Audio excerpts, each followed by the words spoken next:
Gengis Khan, el carismático conquistador mongol en apenas 20 años, el caudillo mongol levantó un imperio colosal, encadenando victorias que descansaron en su carisma personal, la elección de generales en razón de sus méritos, y no de su linaje, y el empleo sistemático del terror. Principios del siglo XIII, los ejércitos mongoles, liderados por Gengis Khan, protagonizaron una de las expansiones militares más importantes de la historia. En poco más de 20 años, los mongoles conquistaron buena parte del norte de China, entonces ocupado por el reino de Xixia y el imperio Jurchen, y destruyeron el imperio musulmán de Juarezm, situado en Asia Central. Los sucesores del conquistador mongol continuaron las conquistas, y en unos años sus ejércitos amenazaban países tan distantes entre sí como Hungría, Egipto y Japón. A primera vista, la fulgurante expansión mongol resulta difícil de explicar. Es cierto que los pastores nómadas eran unos guerreros formidables, su estilo de vida los había convertido en excelentes jinetes y arqueros, y un clima atroz los había curtido para soportar las interminables penurias de la vida militar.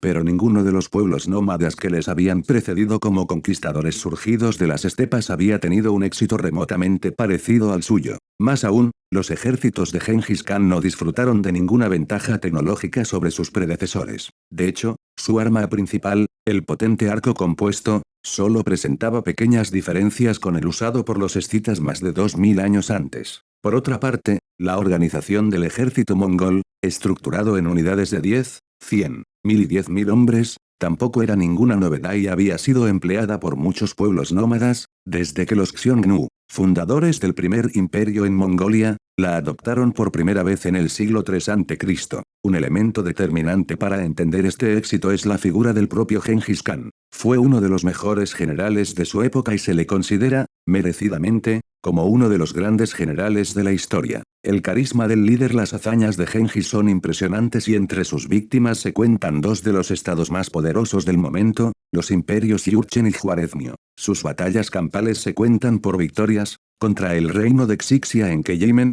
1209, contra los Jurchen en Fuzhou, 1211, en Xinjiang, 1212, y en Jizhou, 1213, y contra los juarezmios en el Indo, 1221. Además, durante esos años varios ejércitos mongoles mandados por un grupo de subordinados de talento, como Gebe, Subetei y Mujali, infligieron a estos mismos enemigos al menos media docena más de grandes derrotas. Son precisamente estos hombres quienes nos recuerdan otro ingrediente de la receta del éxito de Gengis Khan, la instauración de una meritocracia en el ejército o, lo que es lo mismo, la selección de los hombres para puestos de responsabilidad por sus cualidades personales y no por su pertenencia a la aristocracia mongol. Gengis Khan dispuso de un grupo de hombres que le fueron absolutamente fieles. Pero Gengis Khan no solo dispuso de un nutrido grupo de excelentes subordinados, sino que estos le fueron absolutamente fieles, incluso hombres como Gebe, que había matado de un flechazo al caballo de Gengis Khan durante una batalla. Hombres que habían sido sus enemigos y a los que había perdonado. Fue el carisma del conquistador mongol lo que le permitió disfrutar de la lealtad incondicional de sus soldados, como en aquella ocasión en que, tras una confusa batalla contra los Tajichiut, una tribu mongol que se negaba a reconocerle como Khan, acabó tirado en el campo de batalla con una herida en el cuello y fue salvado por Helme, uno de sus guerreros, que le cuidó toda la noche y llegó a infiltrarse en el campamento enemigo para conseguir leche de yegua para su sediento y malherido Khan. Disciplinados y flexibles. Otro pilar del ejército de Gengis Khan fue la durísima disciplina que implantó. En 1202, justo antes de una expedición para vengarse de los tatar, que habían asesinado a su padre unos 40 años antes, el conquistador mongol impartió esta rotunda orden a sus tropas: si vencemos, que ninguno tome botín en ese momento, pues ya será repartido más tarde, y si tenemos que retirarnos, tornemos al lugar de donde hayamos partido y, formados otra vez, volvamos a atacar con brío. Todo aquel que no vuelva a la formación será decapitado. De esta manera eliminó uno de los principales puntos débiles de los ejércitos nómadas,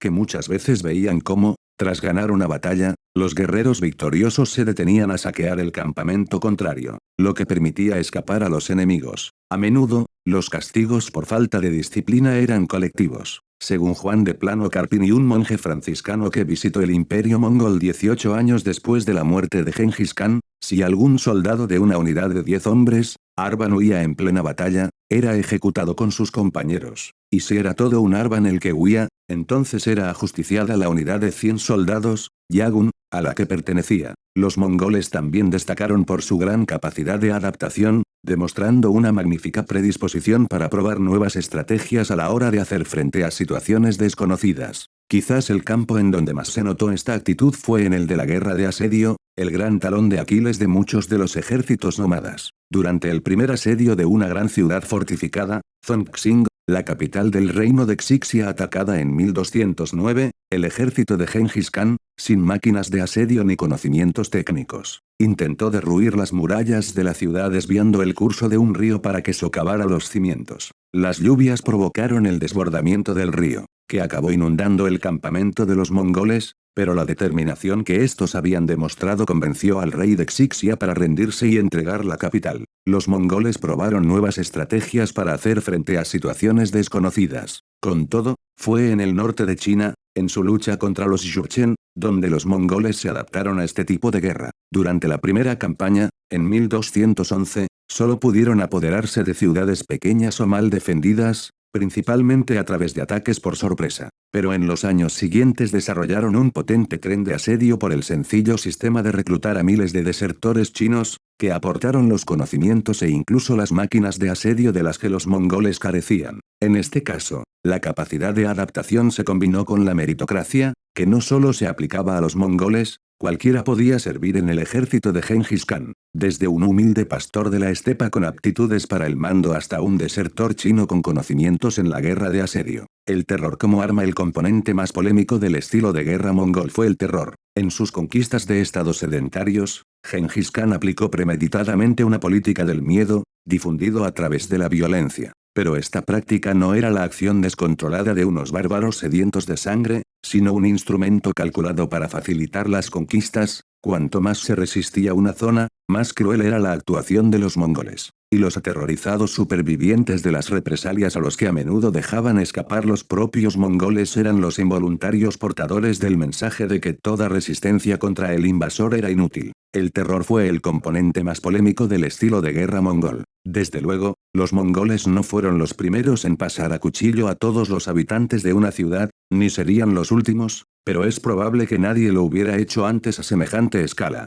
¿Por qué? Superados ampliamente en número por las poblaciones sometidas, no podían permitirse el lujo de dejar fuertes guarniciones para vigilar las zonas problemáticas, por lo que para ellos tenía sentido arrasarlas por completo. Pero para sus víctimas y para los historiadores sedentarios que nos han dejado relatos de las conquistas mongolas, para quienes el objetivo de las guerras era la conquista de poblaciones trabajadoras que eran la base de la riqueza, se trataba de un comportamiento demencial. De lo que no hay duda es de que las zonas conquistadas por los ejércitos de Gengis Khan, especialmente el norte de China y el imperio juarezmio, perdieron una parte significativa de su población. En definitiva, las campañas llevadas a cabo por Gengis Khan son impresionantes y constituyen, junto con las conquistas del Islam, una de las expansiones militares más importantes jamás vistas. Pero quizás son más fáciles de comprender si tenemos en cuenta que fueron conseguidas por un general brillante, que dirigía un ejército de sufridos y disciplinados guerreros nómadas, ayudado por unos subordinados capaces y leales, dotado de una gran capacidad de adaptación y que no tuvo escrúpulos a la hora de emplear el terror como arma. Un imperio llamado a perdurar. La grandeza de Gengis Khan no se limita al ámbito militar. El caudillo mongol sentó las bases del nuevo imperio, creando una administración basada en consejeros y funcionarios procedentes de los territorios conquistados, otra vez la meritocracia, que dio continuidad a aquel inmenso estado. De esta forma, evitó que sus conquistas fueran simplemente una gigantesca operación de saqueo y logró que se convirtieran en la base de lo que, al cabo de unas pocas décadas, bajo el gobierno de su nieto Möngke Khan, llegó a ser el imperio terrestre más extenso de la historia.